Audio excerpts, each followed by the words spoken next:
교회의 올해 표어가 오늘을 하나님의 나라로 살다입니다. 우리 설교 제목과 동일합니다. 그러면서 우리 첫 주부터 계속해서 오늘 말씀 마가복음 1장 14절 15절의 말씀을 나누고 있습니다. 15절 말씀해 보니까요. 이르시되 때가 찼고 하나님의 나라가 가까이 왔으니 회개하고 복음을 믿으라 하시더라 말씀합니다. 이 말씀을 세 번역으로 보면 때가 찼다, 하나님의 나라가 가까이 왔다, 회개하여라, 복음을 믿어라입니다. 아주 심플합니다. 그래서 제가 올해 들어오면서 첫 주에는 하나님의 나라에 대한 개관을 여러분에게 설명을 했고, 지난 시간에는 때가 찼다라고 하는 말씀으로 말씀을 나눴습니다. 그리고 오늘은 하나님의 나라가 가까이 왔다라는 말씀으로 말씀을 전하고, 다음 시간에는 뭐죠?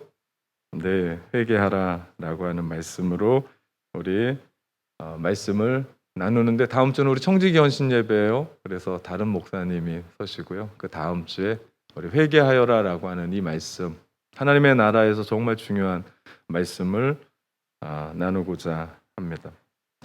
오늘 말씀은 예수님의 사역 전체를 요약한 말씀입니다. 그러면서 마가복음 전체를 이끌어가는 핵심의 말씀입니다.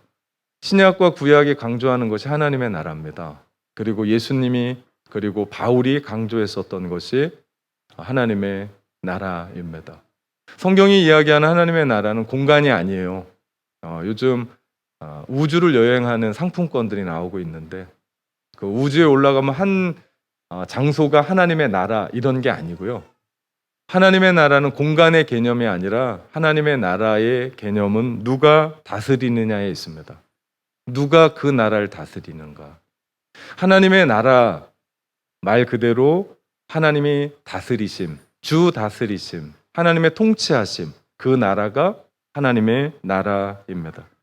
그러면 오늘 예수님이 말씀하시는 하나님의 나라가 가까이 왔다라고 하는 의미가 무엇일까? 이 말씀이 좀 헷갈립니다. 왜냐하면 이 말씀을 가만히 읽어보면 하나님의 나라가 이미 왔다는 말인 것 같기도 하고, 다시 또 한번 읽어보면 아직 오지 않은 말씀인 것 같기도 해요. 왜 그러냐면 가까이 왔다라고 하는 이 말씀의 헬라어 단어가 엥기조인데, 이 말씀이 해석하기가 어려워요. 왜냐하면 한국말에는 이런 단어가 없습니다. 이 단어가 둘 다 해석이 가능해요. 이미 왔다라는 의미도 있고, 아직 오지 않았고 오고 있다라고 하는 의미가 그 안에 담겨져 있습니다. 다시 말하면 하나님의 나라가 이미 우리 가운데 임했는데 아직 완성된 건 아니다. 한국 단어는 없습니다. 한국말에는. 한국은 오면 오는 거고 가면 가는 거지, 왔는데 아직 아니다 그러면 다들 헷갈려요. 도대체 무슨 얘기하냐? 이런 식으로 얘기하기 때문에 이 말씀이 해석하기가 쉽지 않습니다. 이것이 하나님 나라의 독특함입니다. 이미 왔는데 아직은 아닌. 이것을 영어로 표현하면 already, not yet 이라고 표현합니다. 이미와 아직. 그렇기 때문에 우리는 주님이 회개하라 천국이 가까웠느니라 말씀하시며 하나님의 나라가 선포되었고, 주님이 이 땅에 다시 오시겠다라고 하는 그 재림의 이미와 아직에 대한 이 시간을 우리는 살고 있습니다. 이미 임했고 그러나 아직 임하지 않은 그 중간 과정에 살고 있는 우리에게 중요한 것이 두 가지가 있습니다. 하나는요, 교회입니다. 우리 교회를 이야기하는 에베소서를 읽다 보면, 특별히 2장을 읽다 보면 이 중간 과정에서 하나님이 세우신 공동체가 교회라고 얘기합니다. 그렇기 때문에 주님이 이 땅 가운데 이미 시작한 하나님의 나라, 그러나 아직 완성되지 않은 이 나라에 살아가기 위해서 우리에게 꼭 필요한 것이 교회다라고 하는 말씀이죠. 우리가 구원받고 나서 혼자 신앙생활하는 사람 없습니다. 요즘 한국에 문제가 되는 성도가 가나안 성도인데요. 우리 거꾸로 읽으면 안 나가라고 하는 그 성도입니다. 나는 성도라고 이야기하는데 교회를 안 나가요. 그런 성도가 100만입니다. 엄청난 숫자입니다, 사실. 물론 교회가 잘못한 부분도 있지만 정말 중요한 건 내가 구원받고 혼자 신앙생활할 수가 없어요. 할 수가 없습니다. 신앙생활은. 신앙생활과 결혼생활에 비슷한 점이 하나 있는데 혼자는 못한다는 거예요. 우리가 이 중간의 과정 가운데 가장 중요한 것이 교회입니다. 특별히 건강한 교회 만나는 것이 얼마나 중요한지 몰라요. 왜? 그래야 이 중간의 시대에 우리가 신앙생활을 아름답게 할 수 있기 때문입니다. 즉 하나님의 나라는 교회와 함께 갑니다. 교회를 떠나서는 그 나라를 누릴 수가 없죠. 그렇기 때문에 우리가 좋은 교회 만나는 것도 중요한데 더 중요한 것은 우리가 좋은 교회가 되는 거예요. 내가. 사실은 교회는 건물이 아닙니다. 교회는 여러분 한 사람 한 사람입니다. 교회의 헬라어 단어가 에클레시아예요. 이 단어의 뜻은 하나님이 부르신 거룩한 무리입니다. 하나님이 부르신 거룩한 집단, 우리를 얘기하는 거예요. 그렇기 때문에 하나님이 우리를 부르셨다라고 하는 이 교회관이 얼마나 중요한지 모릅니다. 저도 하나님이 부르셨고요. 여러분도 하나님이 이곳까지 부르셨습니다. 참된 교회 좋다더라. 그래서 한번 가보겠다 해서 내가 선택한 게 아니고 하나님이 우리를 부르셔서 여기까지 왔어요. 이 교회관이 얼마나 중요한지 몰라요. 왜냐하면 이 교회관을 갖고 있으면 사람이 방황하지 않습니다. 흔들리지 않아요. 내가 선택하면 내가 어떻게 하지라고 후회하고 요동하고 방황합니다. 그런데 하나님이 나를 부르셔서 여기에 성도로 불러주셨어요. 목사로 불러주셔서 설교하고 있는 거예요. 그냥 제가 한번 해보겠다라고 그런 일은 없습니다. 하나님이 부르심에 우리가 여기에 있는 거예요. 그런데 사람들이 교회를 잘 몰라요. 내가 선택하고 내가 결정해서 왔다라고 생각합니다. 그러니까 조금 어려우면 자기 마음대로 자기가 선택을 해요. 그냥 떠나요. 절대 교회는 그런 곳이 아닙니다. 하나님이 부르셔서 여기에 있고 주님이 가라 하시면 가는 거예요. 제가 이렇게 설교를 18년 동안 하지만 하나님이 저를 부르셔서 또 가라 하면 가는 겁니다. 이게 교회입니다. 여기가 주님의 교회죠. 그렇기 때문에 교회에서 우리가 해야 될 일은 주님의 말씀대로 예배하는 거예요. 전도하는 거예요. 선교하는 거고 우리가 서로 사랑하고 존중하고 일으켜 주는 겁니다. 그러면서 그리스도의 몸된 교회를 세워가는 겁니다. 교회가 중요합니다. 그런데 문제는요, 교회는 불완전해요. 아니, 교회가 불완전하다기보다는 정확하게 말하면 교회에 모여있는 우리 모두가 죄인이고 불완전합니다. 그러나 우린 기대합니다. 주님이 다시 오실 때 이 교회는 완성됩니다. 앞에서 설교하는 사람 불완전해요. 완전하지 않습니다. 가끔 설교하다 보면 발음도 꼬이고 문맥이 맞지도 않고 도대체 삶을 어떻게 사는지 잘 몰랍니다. 그러나 앞에 있는 이 목사는요, 주님이 다시 오실 때 완성됩니다. 우리 옆에 함께 예배하는 우리 성도들요, 부족한 게 너무나 많아요. 신앙생활 10년, 20년 했다라고 얘기하는데 내가 볼 땐 성이 안 찰 수도 있어요. 불완전합니다. 그러나 주님 오실 때 완성됩니다. 이것이 하나님의 나라예요. 다시 말하면 우리 모두는 공사 중의 인생이에요. 그래서 가다 보면 돌도 튀고 먼지도 나고 통행이 불편해요. 통행의 불편을 드려서 죄송합니다. 소장백. 우리 한국에서 참 많이 본 글귀잖아요.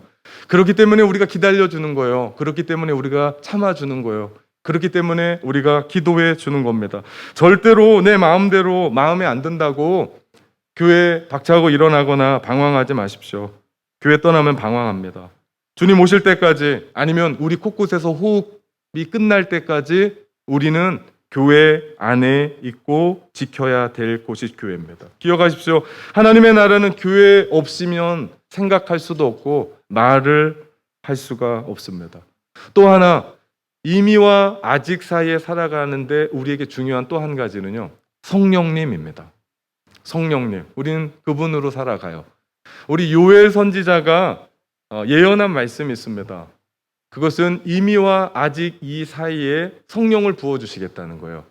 그래서 그 말씀을 사도행전 2장의 16절부터 17절까지 사도 베드로가 설교하면서 오순절 성령이 임하는 설교를 하면서 이 말씀을 대언합니다.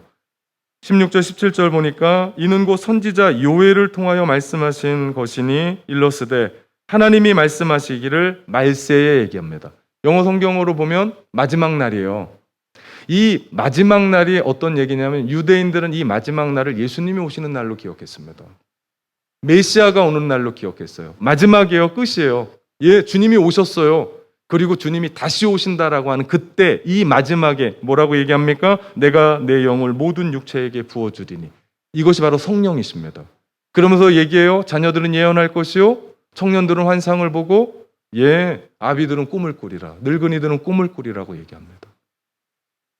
그렇기 때문에 우리는 이미와 아직을 살아가는 이 삶에 성령님과 함께 동행하며 살아가는 거죠. 다시 말해서 이 시대가 성령의 시대입니다. 성령이 오셔서 인생을 어떻게 살아갈지를 말씀하세요. 그래서 오순절 성령 강림이 베드로의 설교로 말미암아 이루어가죠. 그래서 우리가 예수님 믿을 때 예수의 영이 우리 가운데 오셔서 그분이 인도하시면 우리에게는 새로운 시대가 펼쳐진 거예요.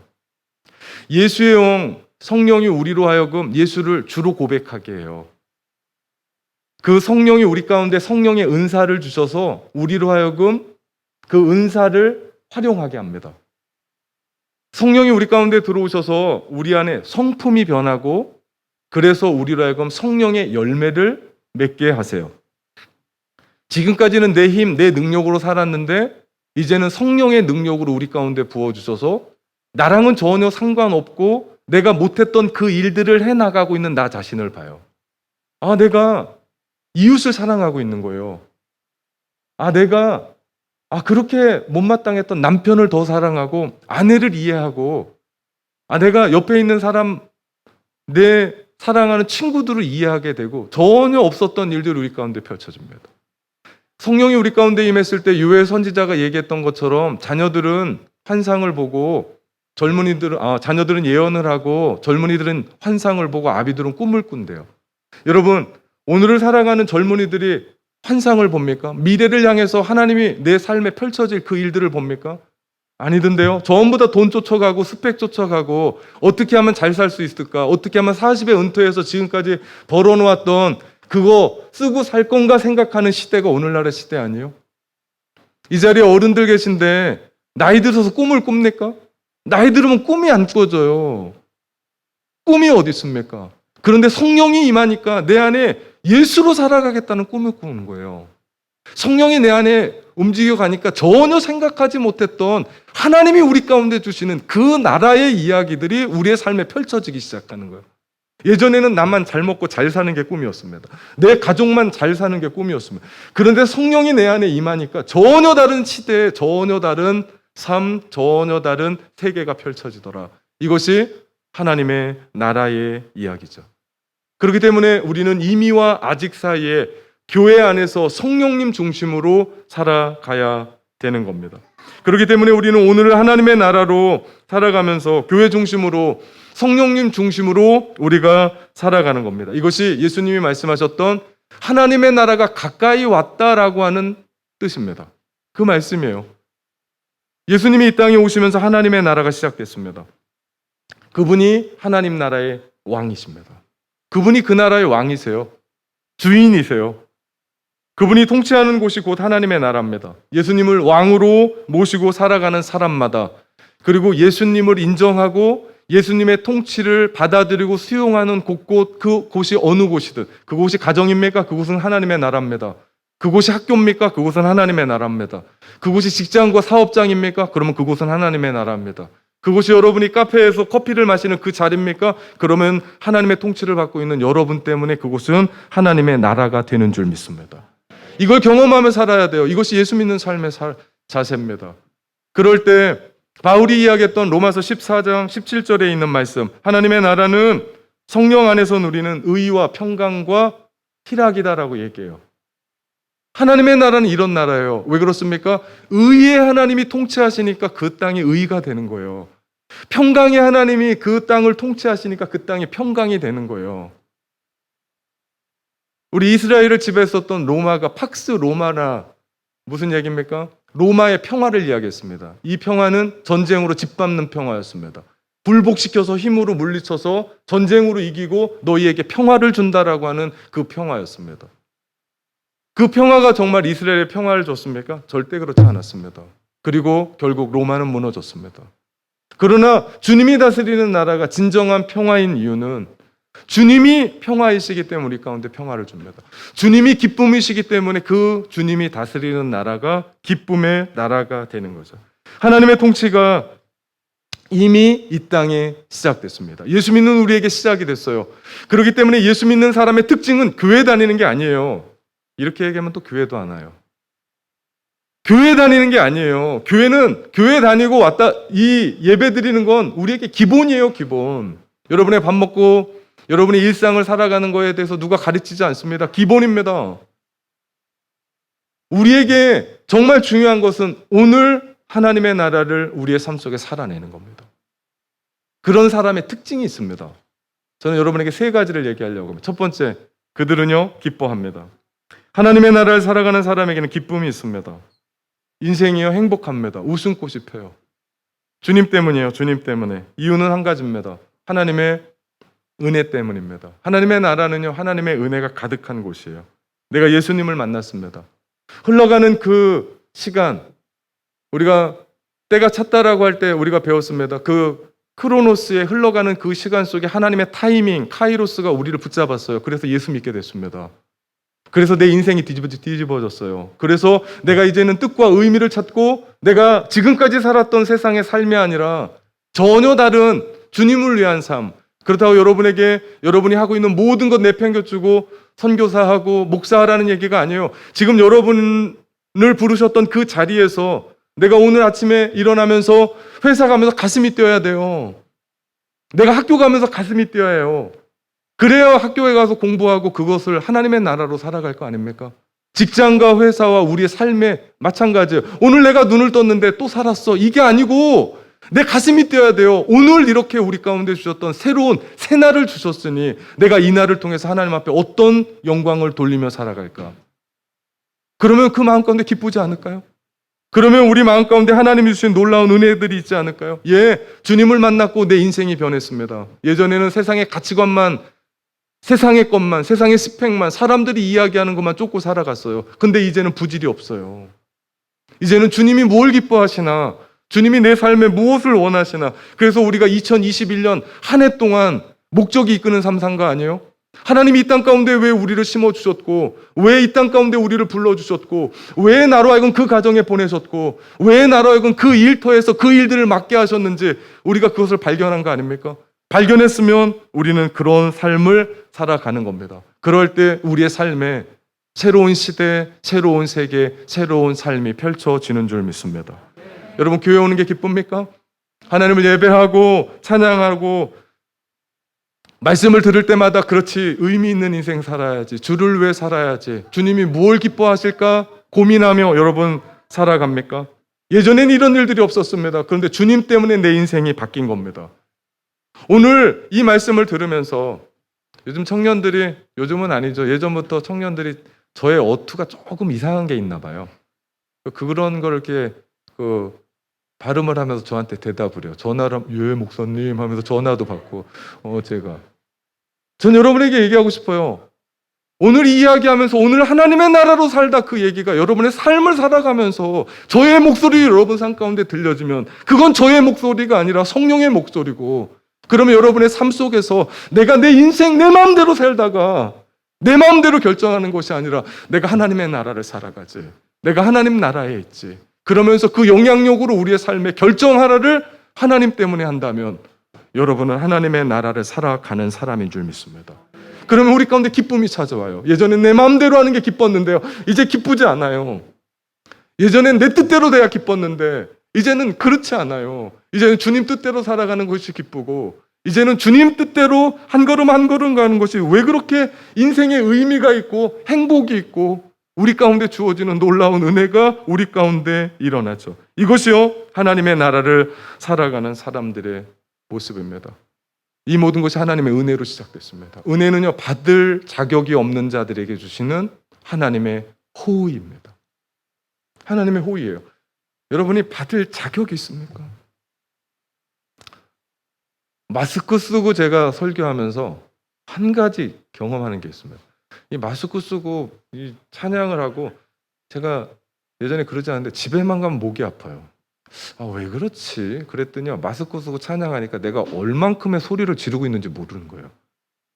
그렇게 찬양을 하다가 설교하고 집에 가니까 목이 쉬는 거예요. 청년부 예배까지. 오늘도 우리 아가파워 찬양팀 하는데 찬송 하나 부르는데 막 눈물이 나요. 한없이 깊도다, 한없이 깊도다. 이것이 우리를 사랑하신 하나님의 은혜 아닙니까? 아니, 내가 뭐라고 나를 구원해 주셔서 이 자리에 서게 하셨고, 내가 뭐라고 하나님이신 그분이 십자가에서 나를 왜 죽으셨고, 내가 뭐라고 2020년 희망찬 모습으로 살게 하셨고, 내가 뭐라고 우리에게 가정을 주시고 자녀들을 주시고 귀한 공동체 주시고 계속해서 우리 가운데 희망을 주시는 겁니까? 여러분, 이 땅 살아가면서 고달플 수 있어요. 일이 안 풀릴 때 있습니다. 몸이 아플 수도 있습니다. 힘겹게 하루하루 살아갈 수도 있습니다. 그럼에도 불구하고 하나님이 우리 사랑하신다는 것, 그럼에도 불구하고 하나님이 나를 주목하고 계시다는 것, 그럼에도 불구하고 내가 하나님의 자녀가 되었다는 것, 그럼에도 불구하고 하나님의 은혜 가운데 내가 부족하지만 오늘을 살아갈 수 있다는 것에 감사한다면 그 사람은 웃을 수 있는 줄 믿습니다. 만약에 오늘 내가 신앙생활하는데 기쁘지 않다면, 예배하고 찬양하는데 혹 내가 말씀을 듣는데 내가 불편하다면, 여러분, 영적으로 심각한 병이 걸린 겁니다. 그때 진지하게 주님 앞에 나서서야 돼요. 주님이 내 안에 있는데 내가 왜 안 기쁘죠? 내가 주님을 예배하고 찬양하는데 왜 내 가슴이 안 뛰죠? 여러분이 심각하게 주님 앞에 나가면 주님은 정직한 대답을 하십니다. 그렇게 다시 시작해야 돼요. 이것이 다음 시간에 나눌 회개하여라라는 말씀입니다. 그렇게 하나님 앞에 정직하게 나가야 돼요. 그럴 때 하나님이 우리의 삶을 새롭게 바꾸시는 줄 믿습니다. 두 번째, 하나님의 나라의 백성의 특징은요, 기도합니다. 놀라지 마십시오. 지난번 설교에 썼던 서진이의 사과나무가 저렇게 컸어요. 몇 달 만에. 제가 예언한 대로 우리 서진이가 저것만 보고 오면 날마다 저한테 얘기해요. 뭐라고요? 사과 언제 따냐고요. 귀찮아 죽겠어요. 누굴 닮았는지 무지 집요해요. 한번 붙잡으면 놓지를 않아요. 그 조그만 사과 씨앗을 심어서 사과 나무를 만들었습니다. 날마다 물 줘요. 제가 감동인 건요, 저희 집이 휴가를 다녀왔잖아요. 서진이가 집에 오자마자 제일 먼저 한 게 뭔지 아십니까? 가서 물 떠다 주더라고요. 네, 집 어떻게 됐는지는 몰라도 사과나무에 물 주는 걸 봤어요. 서진이가 그렇게 물 줘서 사과나무가 이렇게 큰 게 아니고, 사과나무가 큰 이유는, 사과나무가 자랄 수 있는 것은 그 사과나무에 생명이 있기 때문입니다. 하나님의 나라의 씨앗이 우리에게 심겨졌습니다. 그래서 자라가는 거예요. 그래서 우리가 소극적으로는 그 나라에 부끄럽지 않게 살아가는 거예요. 적극적으로는요, 하나님의 나라를 위해서 우리가 헌신하고 희생하고 도전하는 거예요. 여러분, 도전하지 않으면 얻는 건 아무것도 없습니다. 우리가 하나님의 나라를 위해서 모험해야 돼요. 지금 공부하고 직장과 일터, 우리의 인생의 삶의 바운더리가 하나님 나라와 관련이 없다면 죄송하지만 여러분의 인생은 허무할 수밖에 없습니다. 왜냐하면 이 세상은 언젠가 끝나거든요. 제가 주식은 잘 모르지만 망해버린 회사에 돈을 투자하는 사람은 없습니다.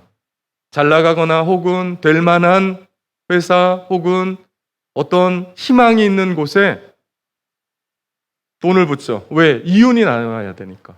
하나님의 나라 다르지 않습니다. 세상 끝날 것이 뻔한데 그렇게 치열하게 욕심껏 살아서 뭐가겠습니까? 우리가 영적인 눈을 떠야 됩니다. 그리고 이미 우리에게 임한 하나님의 나라를 위해서 적극적으로 헌신하고 살아가야 됩니다. 그 일을 위해서 우리가 기도해야 돼요. 내 인생이 끝나버릴 이 땅에 모든 것에 뿌리낼 것이 아니라 영원을 바라보면서 그 나라가 이미 임했고 다시 오실 그 나라를 위해서 내가 어떻게 살까 생각하는 것, 이게 기도입니다. 그렇게 우리가 기도해야 돼요. 만약 우리가 이 땅에 1000년, 1000년 산다면 전 이렇게 설교하지 않아요. 우리가 살아도 80년, 90년입니다. 병원 신세 안 지고 살아가는 세월이 70년밖에 안 돼요. 더 심각한 건 우리에겐 얼마 남지 않았다는 사실입니다. 우리가 영혼에 대해서 눈을 떠야 돼요. 그러기 위해서는 우리가 진지한 성장을 해야 됩니다. 영적으로 성장해야 돼요. 영적인 어린 아이가 있다면 청년으로 자라가야 돼요. 영적인 어린아이는 하나님의 일을 할 수가 없습니다. 이제 하나님을 부르기 시작했기 때문에 그에겐 돌봄이 필요해요. 쑥쑥 자라가야 됩니다. 하나님의 나라 일들을 감당하는 동역자가 되겠다는 꿈을 꿔야 됩니다. 이것이 기도입니다.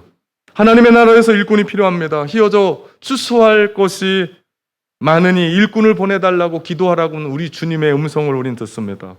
우리가 그 일꾼이 돼야 돼요. 그 나라가 자라가고 있고 그 안에서 성장해 나가고 있기 때문입니다. 그러므로 꿈을 꾸고 내가 해야 될 일을 지금 찾는 겁니다. 우리 직원회의 때 우리 비전센터를 확장하자고, 지금 있는 비전센터 매각하고 또 구입하자라고 결정을 했습니다. 교회가 커지고 나니까 그 비전센터가 협소한 거예요. 그래서 이번에는 예배 공간뿐만 아니라 그 안에 기도실도 따로 놓고 소그룹실도 따로 놓고, 코로나 팬데믹을 지나고 나니까 영상 제작하는 게 필요하겠다고 그래서 녹음실도 그 안에 따로 놓고 사무실도 넣기로 했습니다. 11년 전, 2011년 우리가 비전센터 세우기 위해서 참 많은 사람들이 헌신했습니다. GS 어린이부부터 AOC 청소년까지 항아리 저금통을 하나씩 나눠주면서 골드코인 만들기를 했습니다. 그거 깨니까 몇천 불이 됐습니다. 그 비전센터 세우기 위해서 우리 재직들이 1구자 갖기 운동을 했습니다. 누구는 2구자, 누구는 3구자, 어떤 분은 4구자까지 가졌습니다. 그러면서 하나님 나라를 위해서 작정을 했고, 하나님께서 준비시킨 특별한 헌금을 하시는 분들도 있었습니다. 그래서 11년 전에 만들어진 기적과 같은 장소입니다. 제가 그곳에 앉아서 기도할 때마다 하나님 앞에 기도합니다. 이건 기적입니다. 우리는 아무것도 없었습니다. 아무것도 없었습니다. 여러분이 그때 그걸 보면 깜짝 놀랄 겁니다. 그런데 하나님이 그 일들을 이루어 가주셨습니다. 그냥 하나님의 일은 이루어지지 않습니다. 하나님을 사랑하는 자, 곧 그 뜻대로 부르심을 입은 자들에게는 합력하여 선을 이루어내는 줄 믿습니다. 이번에도 다르지 않습니다. 전 여러분에게 부탁드립니다. 기도합시다. 이 자리에 그 비전센터가 있기 전에 있었던 분들이 얼마 없습니다. 그래서 잘 모릅니다.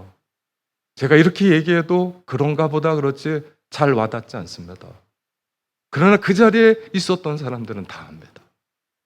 다음 세대들을 꿈꾸면서 이 자리를 한번 빌리는데 눈치 보고 시간 제약 있고, 그래서 우리가 마음껏 열 수 있는 다음 세대의 공간들 열자. 이제는 다음 세대들 뿐만 아닙니다.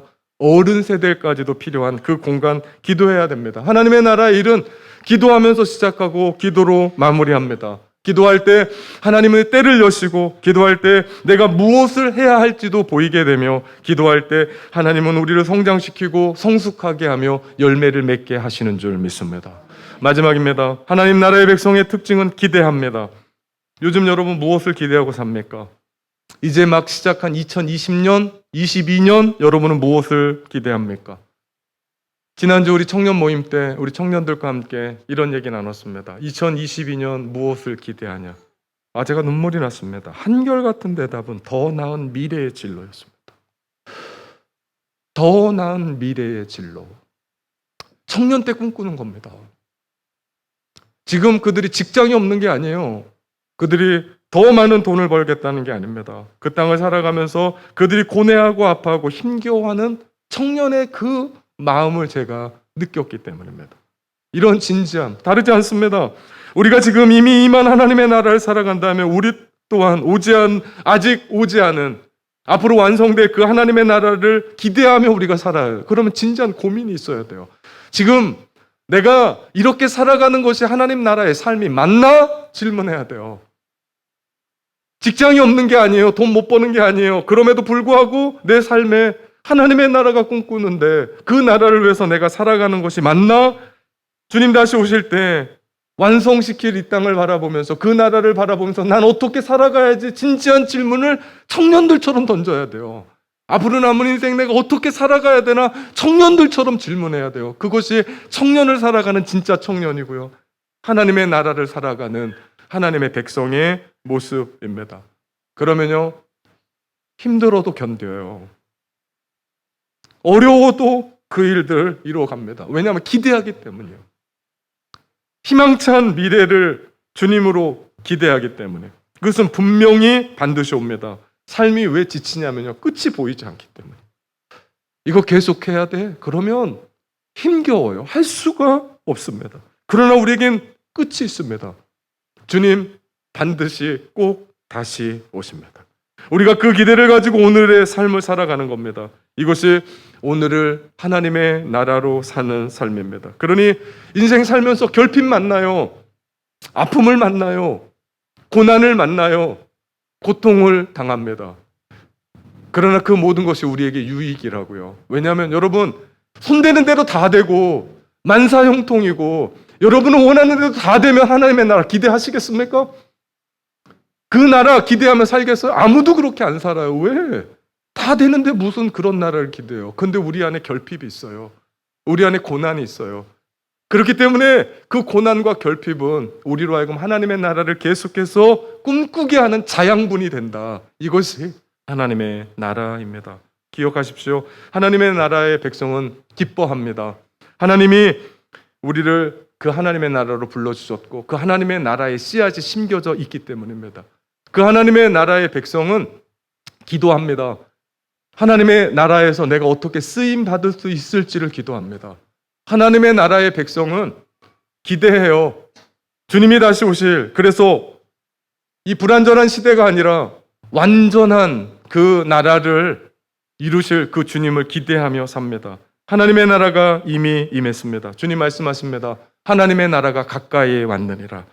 그러나 아직 완성되지 않은 하나님의 나라가 지금 오고 있습니다. 주님 곧 다시 오실 겁니다. 그 주님을 맞을 준비를 하는 겁니다. 이것이 오늘을 하나님의 나라로 살다라는 의미입니다. 주님 다시 오실 때 그 나라는 완성됩니다. 그때까지 우리가 교회 안에서 성령님과 함께 하나님의 나라를 꿈꾸며 살아갑시다. 그리고 하나님의 백성답게 기뻐하며 기도하며 기대하며. 저기 설교를 준비하다 보니까 설교 마무리하면서 이렇게 얘기하면 안 되는데 3기더라고요. 3기. 기뻐하며 기도하며 기대하며 우리 3기 합시다. 다 잃어버리더라도 오늘 말씀에 도대체 3기가 뭔지 누구한테 전화하면서 그 기가 뭐야 도대체 라고 얘기할 정도로 기뻐하십시오. 기도하십시오. 기대하십시오. 이런 삶 살아내는 여러분 되시길 주님의 이름으로 축원합니다. 참된 가족 여러분, 오늘을 하나님의 나라로 삽시다. 아멘.